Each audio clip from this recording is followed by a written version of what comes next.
Det er så Jens, vi sidder her med. Og Jens, hvor er det egentlig, du er fra? Jeg er fra Køge. Køge?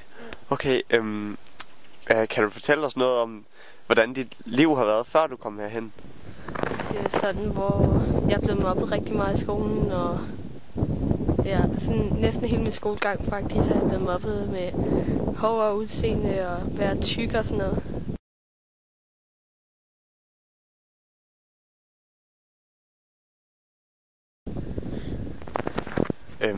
Så har du skiftet skoler?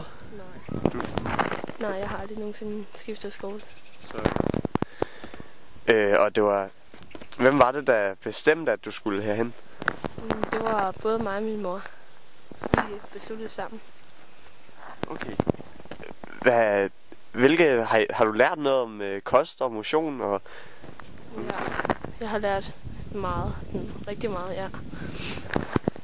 Dine forældre, har de fået noget information, som de kan bruge sådan fremadrettet, efter du har været her?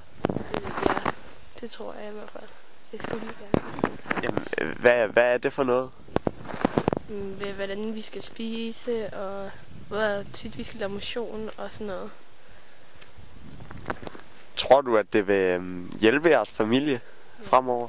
Ja, det tror jeg. Så du regner med, at fremtiden ser lys ud for dig? Ja.